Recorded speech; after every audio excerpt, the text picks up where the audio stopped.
अनि दोस्त तिम्रो त्यो केटीसँग कस्तो सल्लाह छ? त्यो चिक्ला त जमाना छोडिदिएको नि ब्रो मैले यार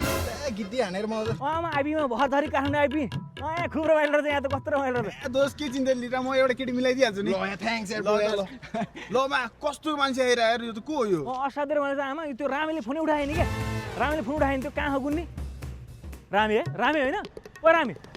हामी एउटै गाउँको बिर्सिस क्या त ल ल के कुरा गरे भने ल के भन्छ यो एउटै गाउँको मान्छे हामी बच्चादेखि साथी होइन के कुराहरू थियो गाउँ रे अनि झम्सिकेलमा दुईटा घर छ भने ब्रो। दुईटा घर छ यार झम्सिकेलमा किन नहुनु भने यो गाउँ त रहेछ होइन धेरै पुरानो गाउँ रहेछ कि म जन्मेदेखि आएको छैन के कुरा गर्छु अति भर दसैँमा आन्टीको लाउन बाउमा गाउँमै छन् अनि अति माइल गाडी आएको कस्तो मलाई आइदियो त कति कुरो गर्छु ल ब्रो अनि तिम्रो त दुई चारवटा कार छ भने होइन अनि बाबा डक्टर भन्छु के डाक्टर रे बाउले भैँसी बेचेर पढ्न पठाएर उहाँ कलेज काठमाडौँमा बाउ उहाँ खेत जोत्ने छोरो यहाँ गफ जोत्ने रहेछ पुरा कदुवा छ गाउँमा यसको बाउलाई उहाँ अधिकार छ दुईवटा कोठा लिएर पैसा टेर आयो ए मुला के कति बनाएर आयो यस्तो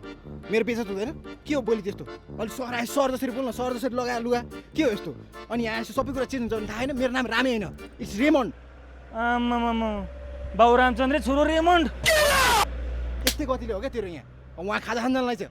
हिँड्दा केही नबोल चुप लाएर बस्न गाउँबाट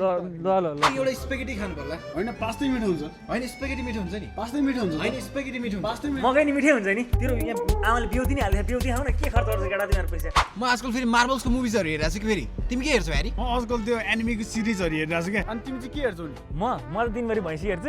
अनि नेपाली फिल्म पनि हेरेर हुन्छु बेला बेलामा नेपाली फिल्म चाहिँ के हेर्ने नि ल कति रमाइलो हुन्छ अहिले पछिल्लो समय कति राम्रो भएको छ नेपाली फिल्म इन्डस्ट्री अहिले अस्ति पूर्णमार्ग सार्ने कति हिट भयो तर हो यार उसले भनेको कुरा ठिक हो यार हामी जति नै फुर्ती गऱ्यो नि जतिको बाहिरको हेऱ्यो नि देशको भनेको धेरै आफ्नो धेरै कुरा सिकिन्छ नि त होइन धेरै कुरा अनि सिकिन्छ। यो फागुन 14 गते शिवरात्रि दिनमा रिलिज हुन्छ तरमा हेर्नुपर्छ है तरमा हेर्नुपर्छ वाह मलाई थाहा थियो क्या तिमीहरू दुईजना गाउँबाट हो भनेर म मात्रै रहेछ नि काठमाडौँमा घर भएको सरिया। अरे गाउँबाट कहिले आयो त